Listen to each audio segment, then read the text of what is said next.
বেশ কয়েক বছর ধরেই হিন্দি সিনেমায় বাঙালি অভিনেত্রীরা নিজেদের জায়গা করে নিয়েছেন, উপহার দিয়েছেন অসংখ্য ব্যবসা সফল সিনেমা। সেই তালিকায় রয়েছে সুচিত্রা সেন, মালা সিনহা, জয়া ভাদুরী, শর্মিলা ঠাকুর, অর্পণা সেন, মুনমুন সেন, রানী মুখার্জি, সুস্মিতা সেন, কঙ্গনা সেন শর্মা, শাহানা গোস্বামীর মতো লাস্যময়ী অভিনেত্রীরা। আজ জানবো এমনই 5 জন অভিনেত্রী সম্পর্কে। জয়া ভাদুরী। বলিউডের অমিতাভ বচ্চনের সঙ্গে বিয়ের সুবাদে জয়া ভাদুরী এখন জয়া বচ্চন নামেই পরিচিত। সত্যজিৎ রায় পরিচালিত মহানগর সিনেমা দিয়ে অভিনয়ের যাত্রা শুরু করলেও তার অভিনীত প্রথম হিন্দি সিনেমা গুড্ডি মুক্তি পায় 1971 সালে। শোলে, চুপকে চুপকের মতো বেশ কিছু হিট সিনেমা তার ঝুলিতে রয়েছে। বিয়ের পর সাময়িকভাবে চলচ্চিত্র থেকে অবসর নিলেও এরপর 1998 সালে 1084 কি মা ছবির মাধ্যমে আবারও রূপালী পর্দায় ফিরে আসেন তিনি।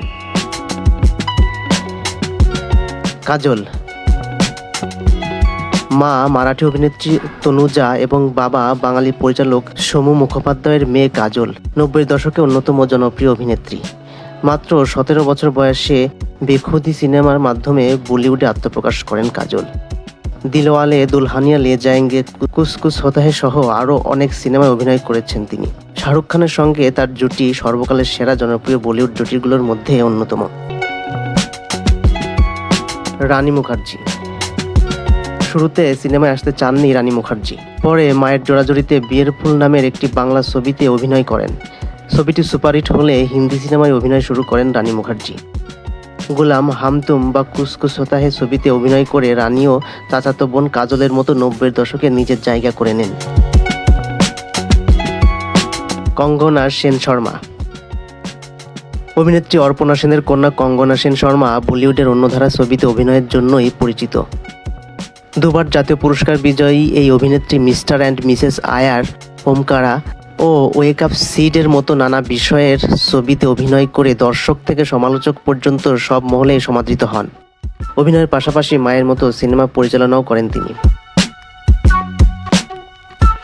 সুস্মিতা সেন।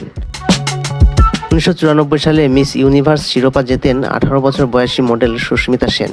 এরপর বেশ কয়েকটি সিনেমাতে অভিনয় করেন তিনি। বেবি নং 1, মে হু না ও সেফ তুম। Shahana Goswami. Rock on, break ke baad, heroine এর মতো ভিন্ন ধরনের বলিউড সিনেমার অভিনেত্রী শাহানা ভারতের বাইরেও অনেক ছবিতে অভিনয় করেছেন।